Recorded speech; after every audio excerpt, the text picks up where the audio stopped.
Hello, Pisces. Welcome to Ula Tea Leaf Readings. My name is Lenor, and tonight I'm going to be reading your tea leaves. All right, let's get going. So tonight, Pisces, we have the Ace of, and I have cat hair all over the place. We have the Ace of Discs or Pentacles or Pantacles or whatever. We call them the discs here because I use the Thoth system. All right. We're going to knock and we're going to see what these tea leaves have to say. And with that Ace of Discs energy, we know that this is probably going to relate to the physical world, our waking life, right? Base reality. Maybe money, domestic stuff, work, all of the things that kind of happen in the real world. All right, let's go ahead and get started. And so I also wanted to say to you, thank you so much for deciding to click on this reading, checking it out. If you're new to the channel, welcome. I hope that you stay for a while. Check out all of your sign placements. And if you're returning to the channel, welcome back, welcome home. It's nice to see you.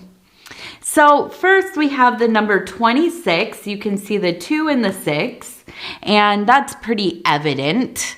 We also have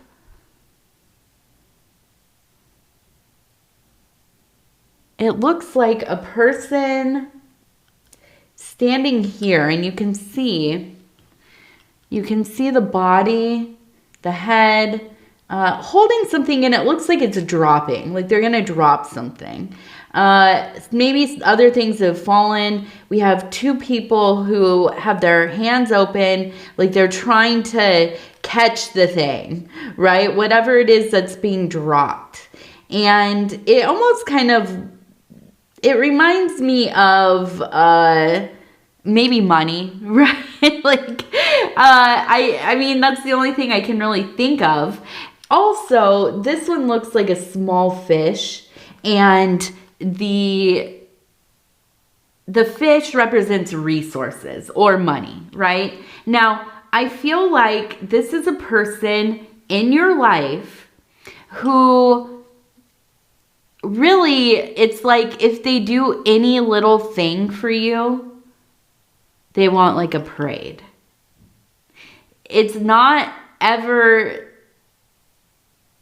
just about like, hey, here's some money, or hey, let me help you with that, or, I wanted to show you something that I really care about. You're special to me. Everything has some kind of agenda with this person. Like they're always looking to get some kind of recognition. This is like a person that posts about all of their private stuff, right? Or if they did a good deed, they're going to make sure to post about it. They're going to make sure to comment on other people's posts about it. They are telling the world, right? So I feel like the other part is that they will go out of their way to do stuff even if you haven't asked for it, even if you don't need it. And I think that this makes you uncomfortable. And I wonder if this is like a family member. Almost kind of feels like it could be like a mother figure or a sister or something like that. But I feel like, in their minds, it's like there are all these people in my life that I have to help. I have to,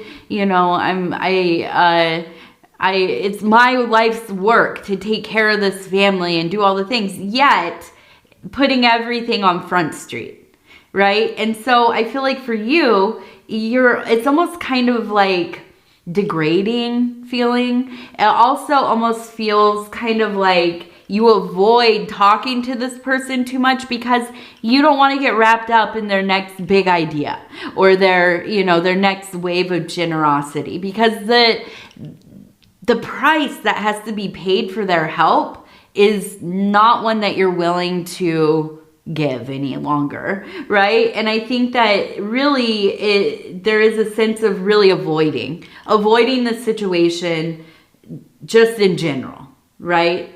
So let's see, up here, it looks like we have two people talking.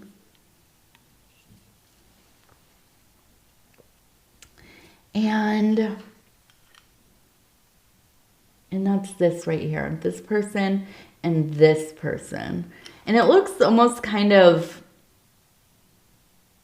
I'm imagining some kind of bartering or trading. Now next to them we have, it looks like the head of maybe like a devil character. We have the top of the head, the horns are right here. Here are the eyes.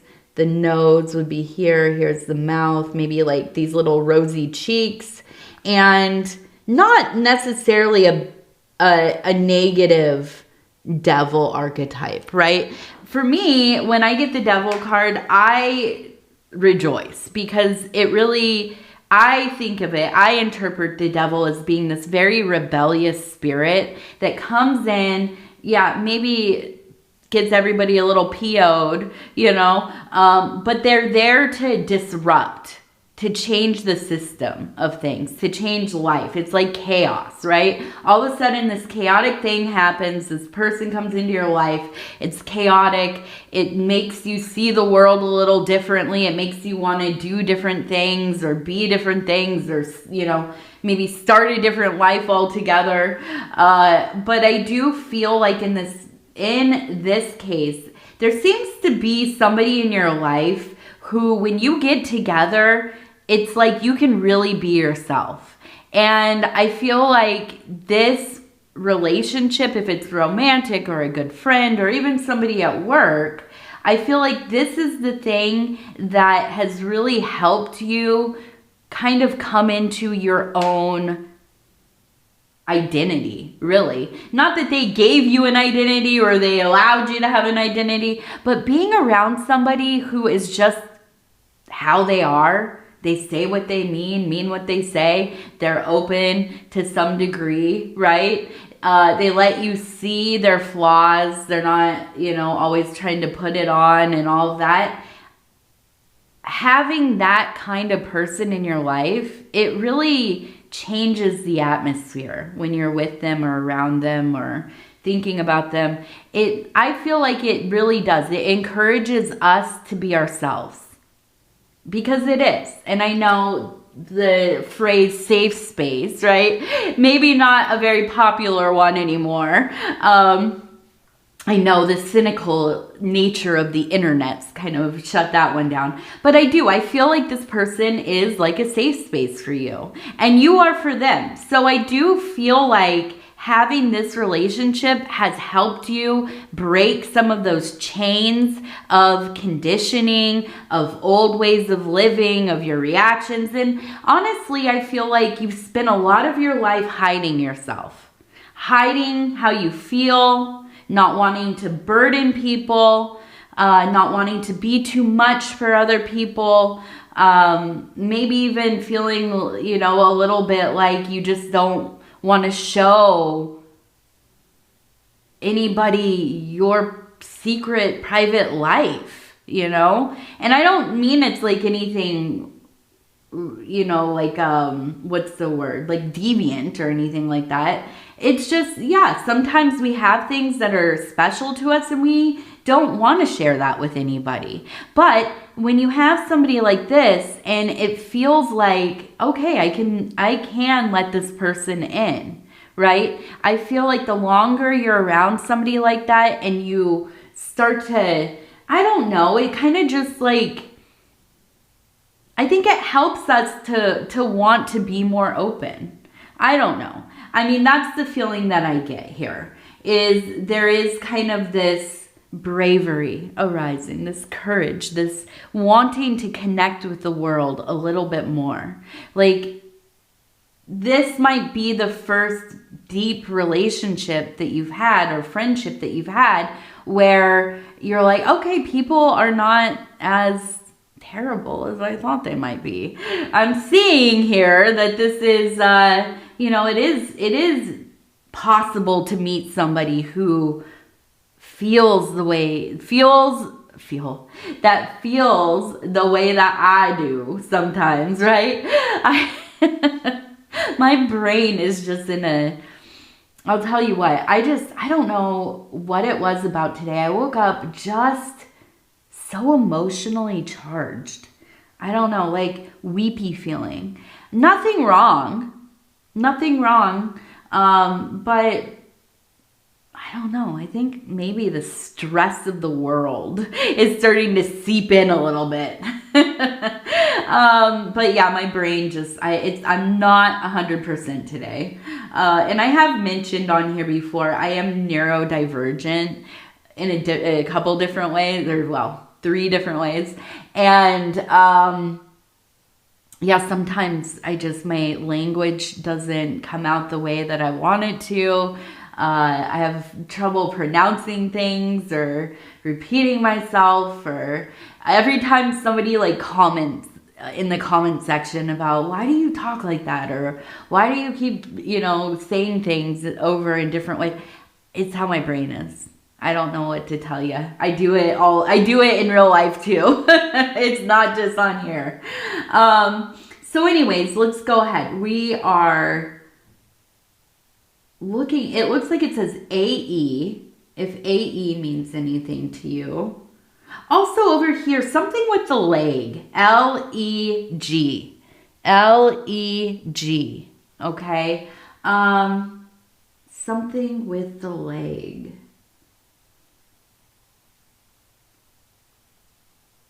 Maybe some kind of some kind of injury.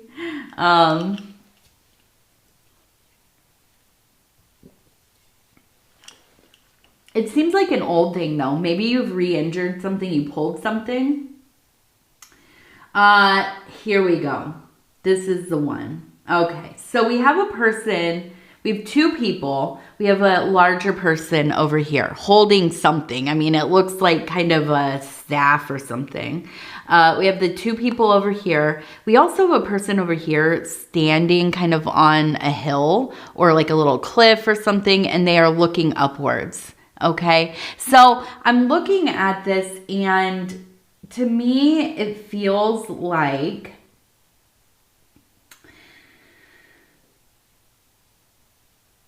I almost feel like there's a sense of, I keep thinking like you have to ask permission. It's like but you're afraid. Maybe a parental, maybe like a grandparent, somebody who is part of raising you. I feel like you spent a lot of time walking on eggshells. And I think that disposition has kind of followed you into your adulthood. I feel like there's a sense of like constantly feeling like you have to explain yourself, even maybe when you don't need to. And there seems to be this feeling of like you always like feel like you need to do extra to like win somebody over because whatever it is isn't enough. And I feel like a lot of this comes from your youth, right? And I think it is. There's a sense of almost like having to be a people pleaser just to get by the way that you lived. And this might be about that other person that we were talking about at the beginning, right? Where everything's about them, or anything they do is, you know, it's like their triumph. It's not about whoever they're helping or whatever. So I feel like this is something that's affected you, but it is something that you are aware of. And I feel like you are really taking the steps to kind of relearn how to interact with people, because I feel like it's just, it's like you always have somebody, an authority person, you know, that you have to go ask, or is that okay? Or do you mind? Or, you know, and it's beyond just being polite, right? I feel like there's just a sense of even just like feeling like you don't deserve to be where you're at any given moment. Like you have to prove yourself to be there. And I think that this is very tiring for you. But again, we have this friendship that we were talking about. And I feel like this is a big part of how you are going to come out of your shell, right? And I think that's what it is. It's like you are busting through that eggshell, or, you know, whatever it is. You are busting right through it and you are coming out. You are coming out. And this one up here, it just, to me, and look, even the center, it looks like a little heart. I feel you coming into a place of great confidence. It'll take time. It's not going to be overnight. But I feel like as you kind of process these things and you integrate, you know, aspects of self and yeah, I think, you know, part of it too is just learning to have your voice, you know, and absolutely stand on business, right? When you say something, you mean it, right? And I think that one of the best ways to start to work on how we feel about ourselves and with the world and our interactions with others is, I think, yeah, learning first how to say no to people and not feeling guilty about it, prioritizing your wellness, right? And not feeling guilty when you say, I can't do that. I'm sorry. I don't feel well. I don't have time for that. It wouldn't work with my schedule. And instead of saying like, oh, I'll figure it out. We'll reschedule things. I'll move stuff around. I'll try to fit it in. I just can't do it. I'm sorry.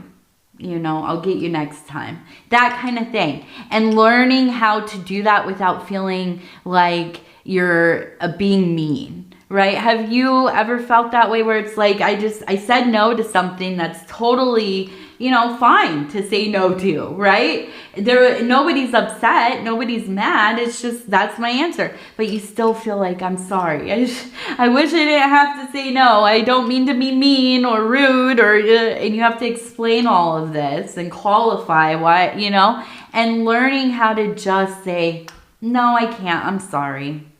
And not internalizing all the other stuff, right, that goes along with saying no. And, you know, putting yourself first, ultimately. And so I think that's a good beginning. So I challenge you, Pisces, to go out there and say no a couple times this next week. Say no to things that you don't want to do. See how it goes. Now, we're going to look over here really quick. We have, it looks like a heart. We have a bird. And we have somebody who doesn't have a head. So this to me reads as like, almost kind of using romance as a distractive thing. Like you lose your head in it, right? Like almost, it is a drug. I mean, it creates the hormones in us, the chemicals that get going, and it does. It feels like a drug when you're in love. And I think at times you maybe have gone out of your way to find love because you miss this feeling, right? And I wonder if, you know, and I don't mean this, I don't know if this is like a negative thing to say, but I've heard people say it, right? When you're like a serial monogamous, you're somebody who is in a relationship and it might be like months or years or whatever. And then when you break up, you go almost immediately to another super involved relationship. And then that might be a pattern that continues throughout your life. And I feel like for you, maybe this has been, you know, at times kind of something that you lean into the romantic love and the chase and the courtship and all that to avoid some of the painful feelings or the self-work or feeling alone, you know. And, you know, ultimately, I don't know if there's anything wrong with that or not, but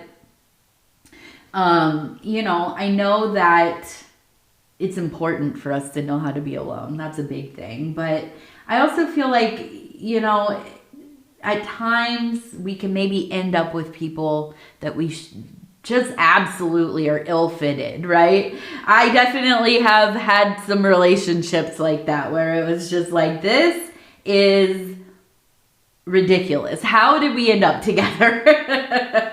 You know?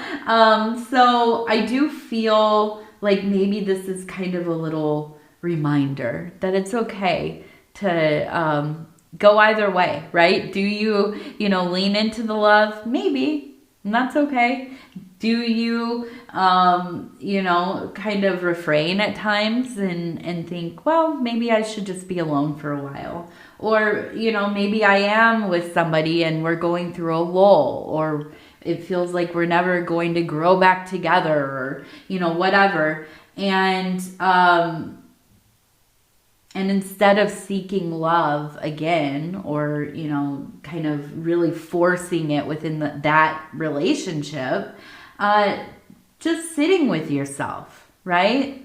Just kind of trying to explore, what is this thing to be intentionally kind of with myself, right? And so, yeah, I do. I think it's a beautiful exercise, even, you know, if you're married or if you're alone, or whatever your situation might be. I like to think of it as beginning the courtship of self, right? The ultimate romance we will ever have. If we can learn to be as devoted to ourselves, as in love with ourselves, as drawn to ourselves as we can be towards other people, you are unstoppable. You will be unstoppable as a person. There is no confidence like self-love. There is no love like self-love. And ultimately, I mean, I do think that love story is one that it's not romanticized in movies and stuff that much, right? And it should be more, and in literature and everything else, because I think that, it is some of the most powerful stuff we could ever have. And it makes us more powerful to know how to love ourselves unconditionally. Okay, let's go ahead. We're going to do 3 lucky numbers. Number 32. Number 43. Number 39. Wonderful. Now we're gonna stop. We're gonna finish the reading with our self-care affirmation cards, and I'm just gonna flip through.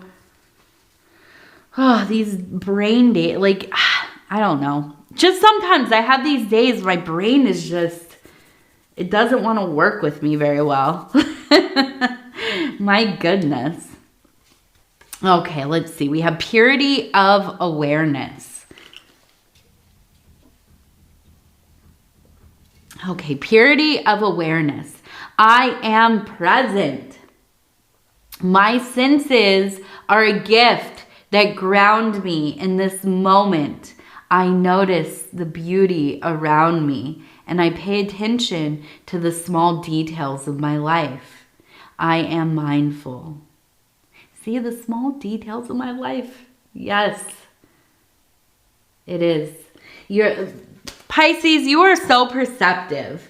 And that for you can be such a blessing and a curse, because you do notice everything, right? But at the same time, it's wonderful because it makes you so apt for magic and spiritual practices, because you have this perception that is sharp, unlike most people, I would say, right? Most of us are just going through life on autopilot, but you notice, and you know, sometimes that can be painful. Sometimes it's, you know, the ultimate blessing, especially if you're an artist or a writer or something like that. All right, Pisces, I love you. If you want to like, subscribe, or leave a comment, I'd love to hear from you. I hope that you are well. I hope this next few days is beautiful for you. Take care of yourself. Again, I love you. I love you. I love you. We'll talk in a few days. Good night.